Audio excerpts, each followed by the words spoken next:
excited to be sitting here with you and to be talking to you. I'm very grateful that you are joining us. It'll be lovely if you just take a moment just to introduce yourself to the people listening, to explain who you are, where you're from, and what is it that you do. That's nice. Well, good morning, Belamie. For you, it's the afternoon, which already describes that I'm in the Netherlands in the morning and you are in Singapore, right? In the afternoon.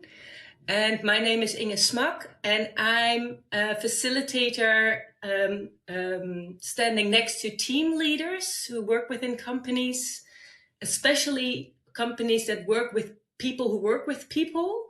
And I feel like this Mary Poppins who flies in within different companies, could be education, could be health system, could be refugees, could be anything where people connect.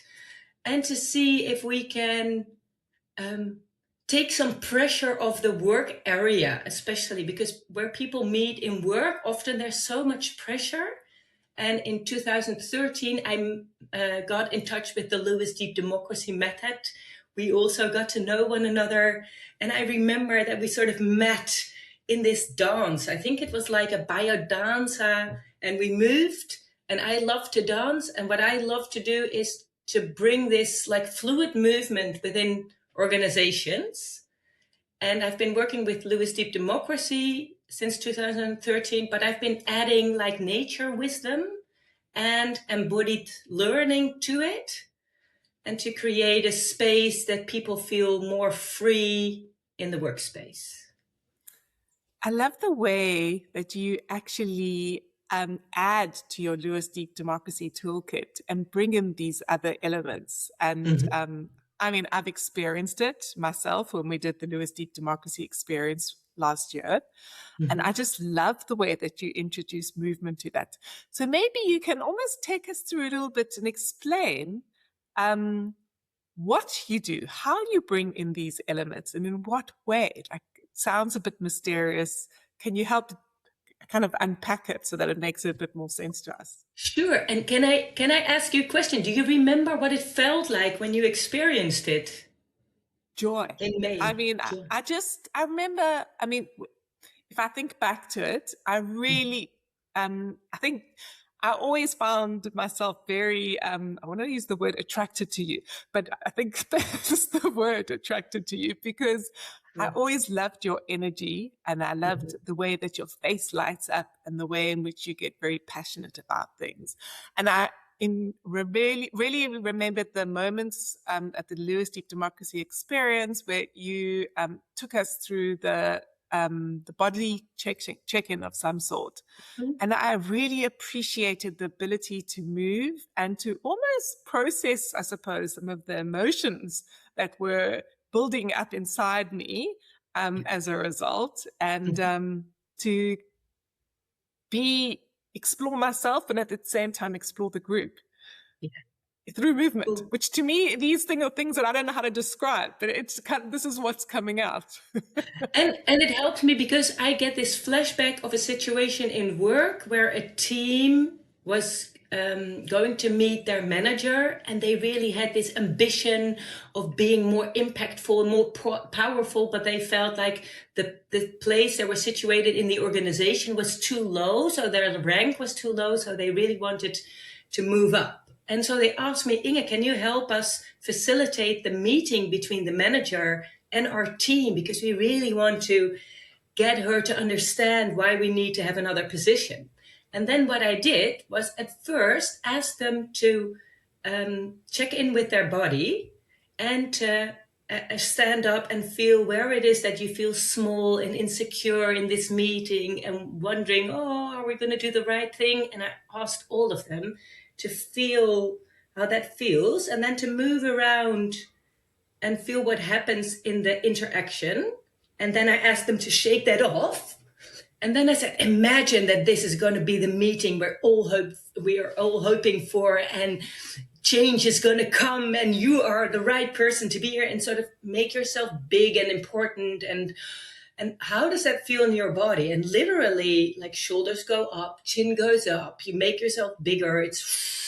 And the movements you make are bigger as well. And then move around the room and feel what it feels like, also in connection with the others. And then the third position I asked is, in the end, everybody has their own moment of speaking, like we call in Lewis Deep Democracy, the popcorn style, right? Find your own moment of speaking up. So where is your middle ground, and find it in your body.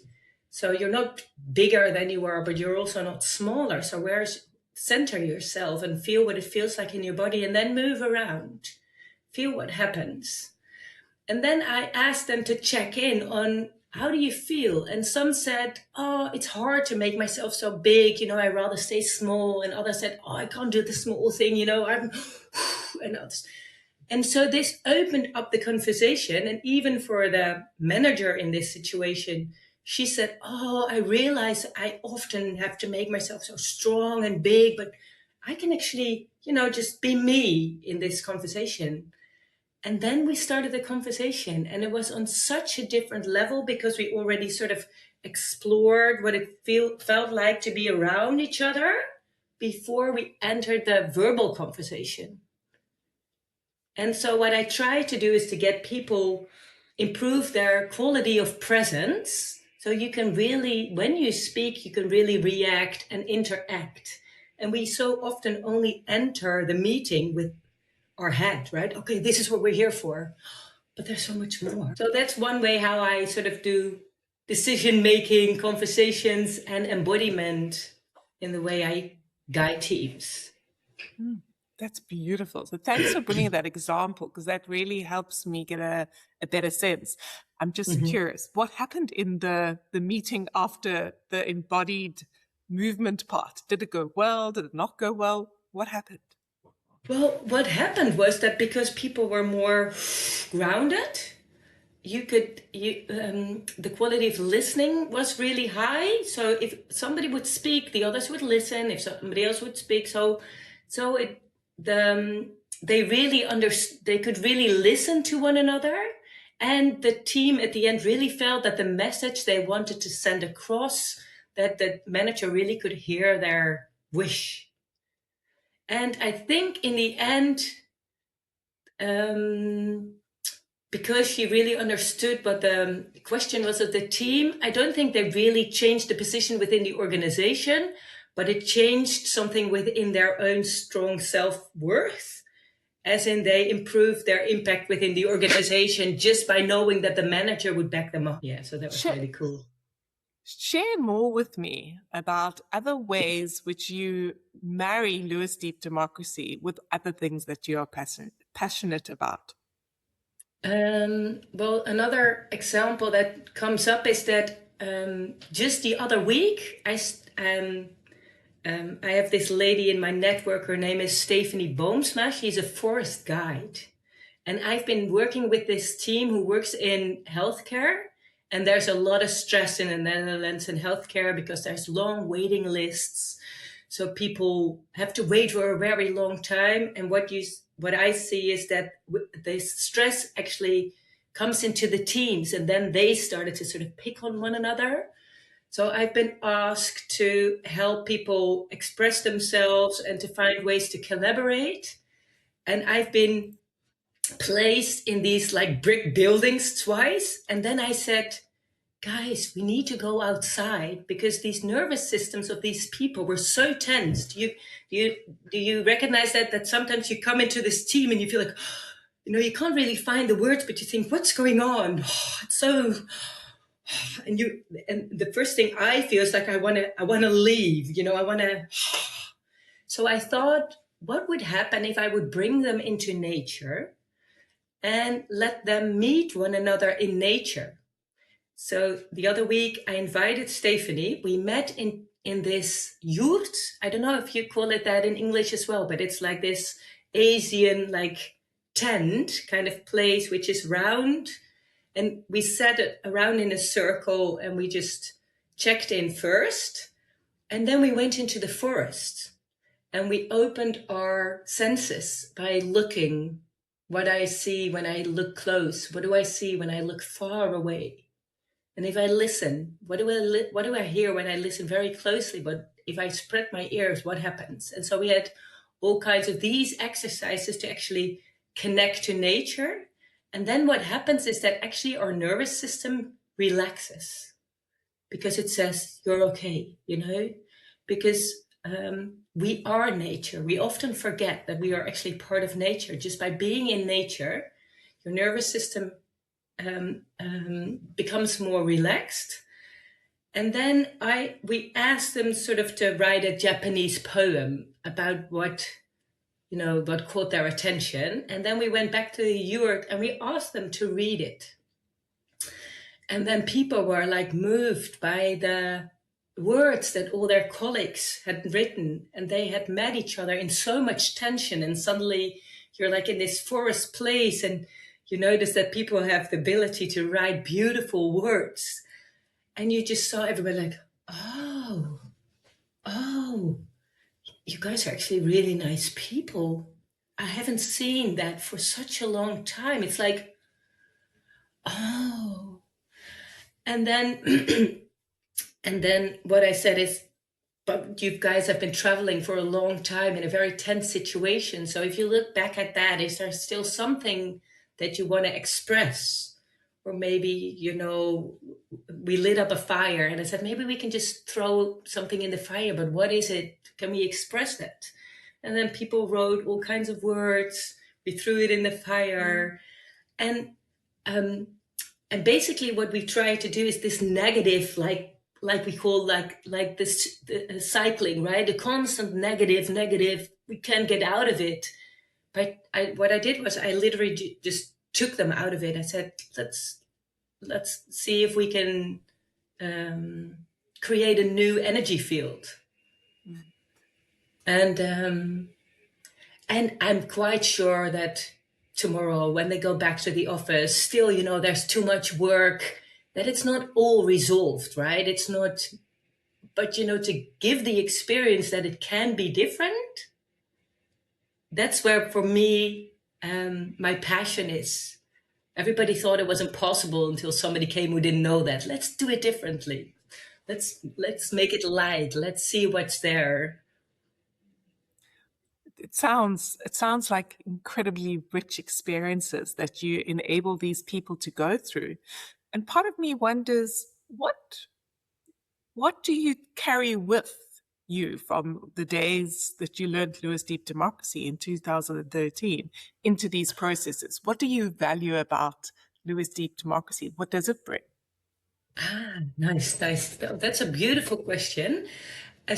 I think especially that I look at the group as a whole and as an energy field, and that I get a clear view on what it is that I see in the field and what it is that the field needs. So I don't look as much at the individuals, but more like what is it that the field needs.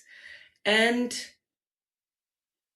as also, can we just let everything be? Like Myrna says, everything is a role, bloody fucking everything actually sort of is integrated.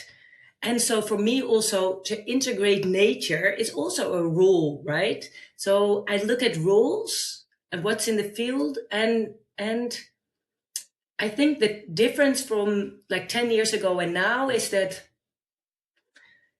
first I was more like a neutral leader that got all the wisdom out of the group, but then I had to work really hard. Felt like, okay, I have to manage the process and I sit here and I have to make sure that the wisdom comes out of them.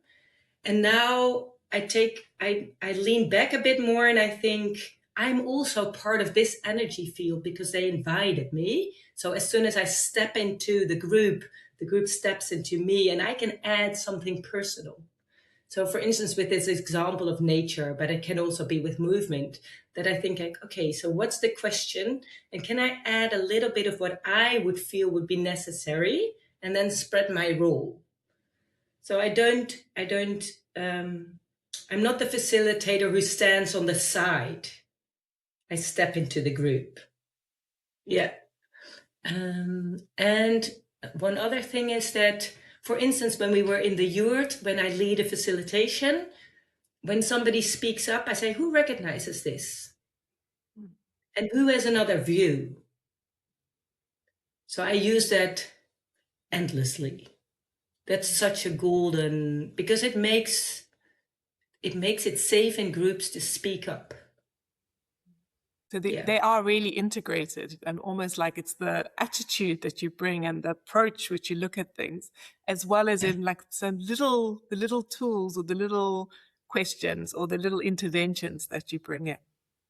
Yeah. I think if you would look from a distance to what I'm doing, it's all deep democracy. And the interesting thing is that for a very long time, I thought everything I was doing was Lewis Deep Democracy, until one of my participants in level 3 said, you are amazing because you make a combination between Lewis Deep Democracy, embodied learning, systemic ways of looking and adding nature. And so he actually, because I see everything as a whole, he actually took it apart again. And then I thought, yeah, it's true. You can also separate it and think it's different parts. But for me, the philosophy of deep democracy is so rich that I can place everything under that umbrella. Yeah. Oh, that's lovely. I also, I'm fascinated because you mentioned how you brought in the nervous system and how regulating things could be like just sitting in nature. And I Yeah. also, I'm fascinated because I think we at Lewis Deep Democracy have also attempted to try and introduce an awareness of an activated nervous system and how it's how important it is to also recognize that there are grounding techniques, that are available. So I'm quite, I suppose it's fascinating hearing coming at it from a different approach. But also knowing that we're also in that space of trying to introduce these elements too. Yeah. And I think because the way you and Myrna integrated the nervous system into level 3 is beautifully done. Because this the conflict that is the gift of Lewis Deep Democracy, right, is also very tense. So to really find the right moment for the team to enter this conflict in a safe way, then the knowledge of the nervous system is crucial. Because I realized that in earlier days, sometimes I would pull down the waterline, right? Let's go. We're going to do this conflict. And it would be like, oh.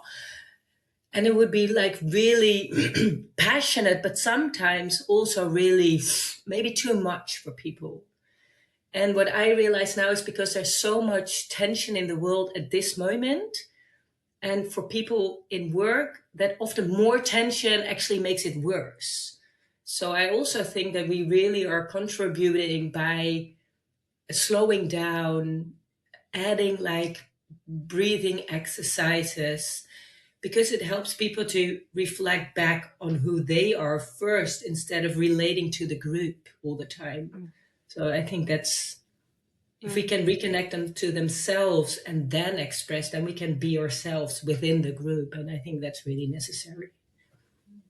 It's the word that just came to my mind. It's the regulating exercises. It's ways in which to regulate, right? Yeah. So it's almost like if we could help groups who are facing areas of tension or areas of conflict to almost, if we help the group to regulate, then they'll be able to go into the process of resolving that tension a lot easier. Yeah, that's I have the experience that is how it works. Lovely. And slowing down. Yeah. Oh, yeah.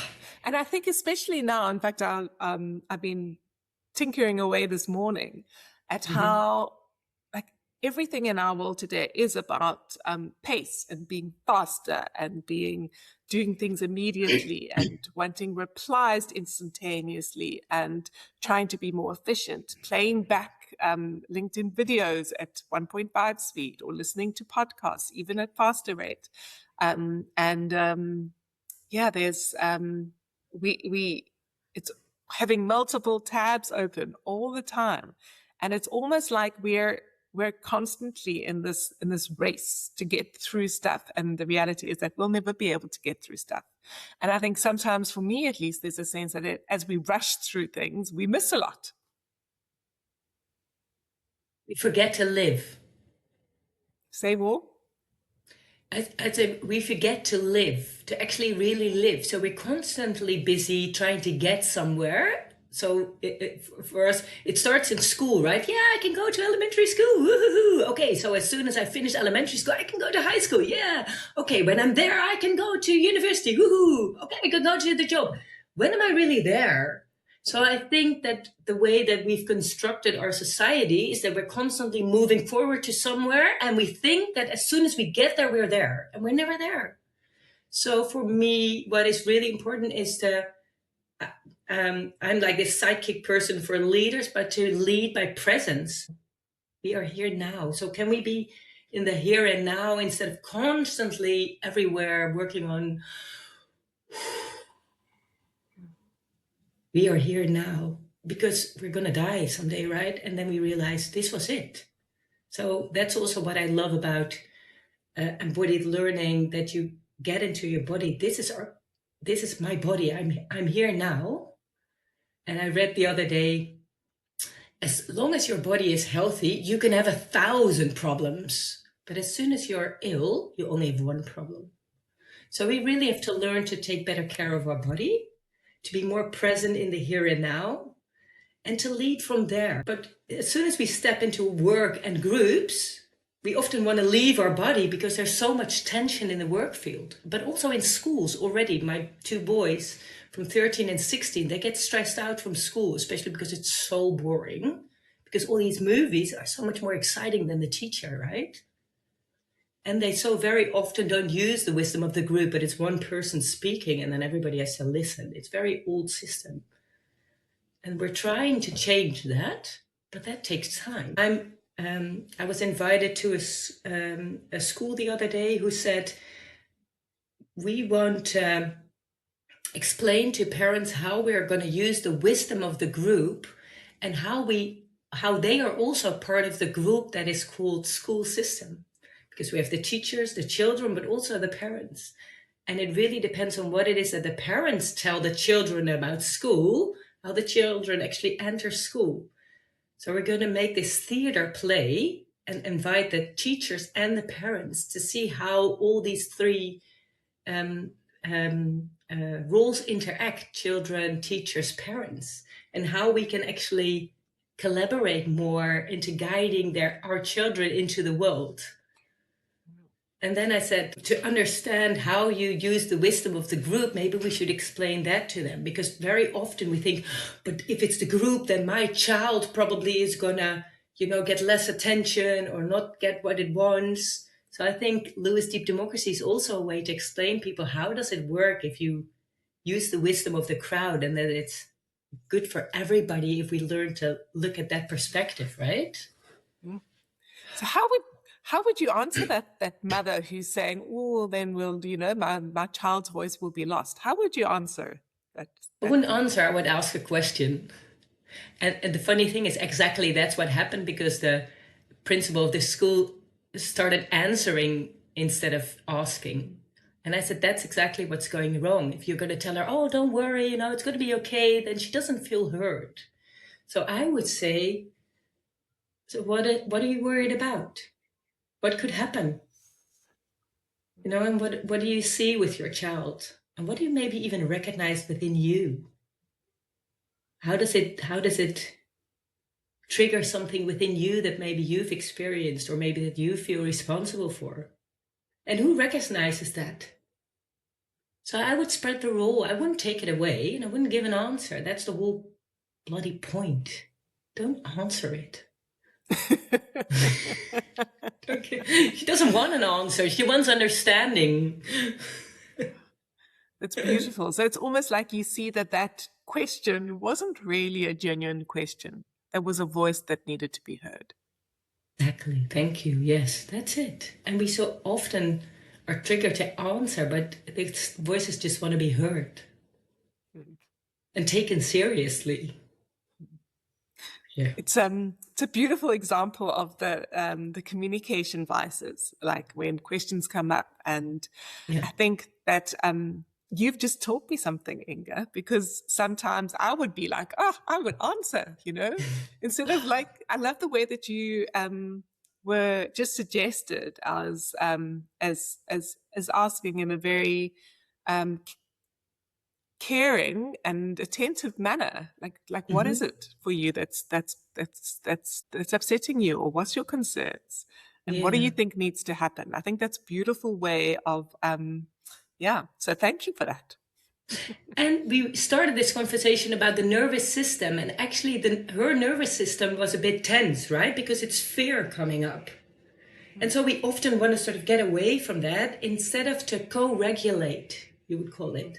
So just sit with her and share the fear and just listen to it instead of trying to get rid of it. Just listen to it. And that's what I thought is beautiful with the nervous system, right? That if you can deal with that tension and sort of sit aside, share it, but also spread it, then you can co-regulate in a group that we can, fear can be there and we can let it go. And joy can be there, but this too shall pass, So then emotions just come and go instead of we constantly try to fight them. Kind of like clouds that enter into our body, eh? And yeah, they fly in, fly out. yeah. And I realized that I've been learning about the nervous system while dancing, which you can also call movement if you find dancing too. But, by moving your body, you can also regulate your nervous system. So if you're like really on a fight, you can just sort of, okay, let go. And if you're like really, you can start moving, right? So you can actually learn people, which we in deep democracy would call role fluidity. Can you transform yourself from one state to another? And that's also what I love about Lewis Deep Democracy, that you can make people aware that it's rules. Okay, so now I'm in this joyful. Can you go to angry? Now I'm in this, like, I know everything. Can you go to not knowing? So can you shift? And I love that about it, to make people, but also for me to dance within those fields. I just find it fascinating and how fun that you introduce these different ways of experiencing role fluidity and different ways of experiencing regulation into the way in which you approach your facilitation or your trainings or things like that. I think there's something really amazing. It's very inspiring. So I just really enjoy hearing about it. And for me, I realized that sometimes I wonder, what is it that I'm doing? But now you just mentioned it, I think I'm trying to sort of create this energy shift, right? Within companies, within teams, within people. And sometimes that's hard to put into words, but you know it when you feel it. It is. It's in fact, there was this term that I once got told, and it stayed with me. It's called collective effervescence. I don't know if you've ever heard of it. Say that again. That's a very complicated word. I was going to say it might be quite a difficult one to translate, but I'll say it slowly.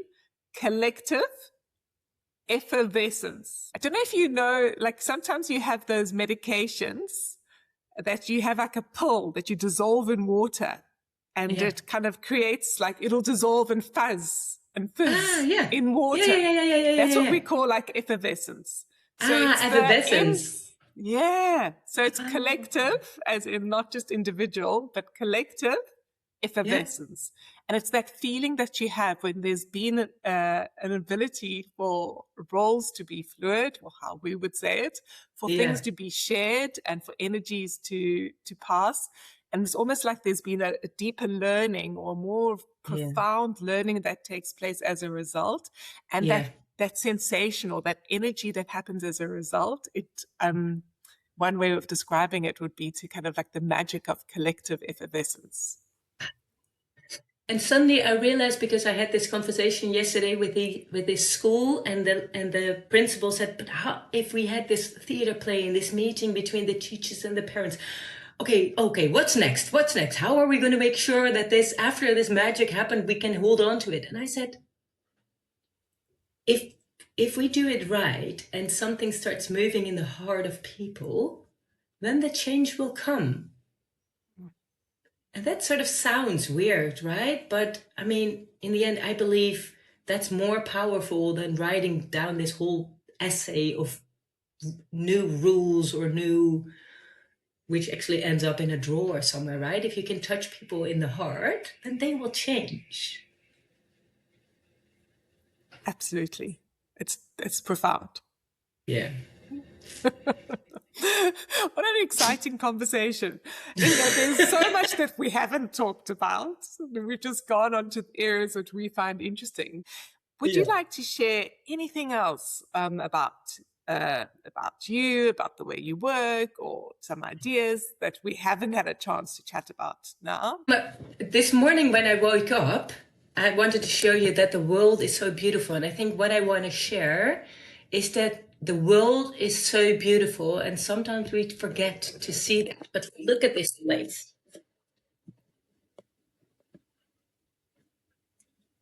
Like a wonderland. Like, it's wonderland. You know, we're living in wonderland. So it would be like really nice if we can, for me personally, to go into nature and to remember that we're part of nature. And just the other day, I read an article of Bart Brandsma, which is a very authorized person in the Netherlands specialized on polarization. And he said, yeah, the elite people, they want to enjoy nature. And then the hardworking people are trying to survive by working hard. And then I thought, I don't think it's, I mean, of course, there's elite people who want to enjoy nature, but I also think there's this movement of people that understand that we have to preserve nature. Because when you stand on the moon, you realize that we're all human beings sharing this planet Earth, and that we have to reconnect to nature. And I know quite a few elite people who are now spending their money on buying land, to preserve the land. And that is not because they want to enjoy it, but because they realize that we people will die if the land is not preserved. And it's not only for them to have pleasure, but also, like, the working people work really hard to live by it. They also want to make sure that we as a human species will not die, right? So for me, the second half of my life, I would really love to spend more time on making people aware that we're part of nature, and that really constantly continue to work and create things that maybe we don't really need.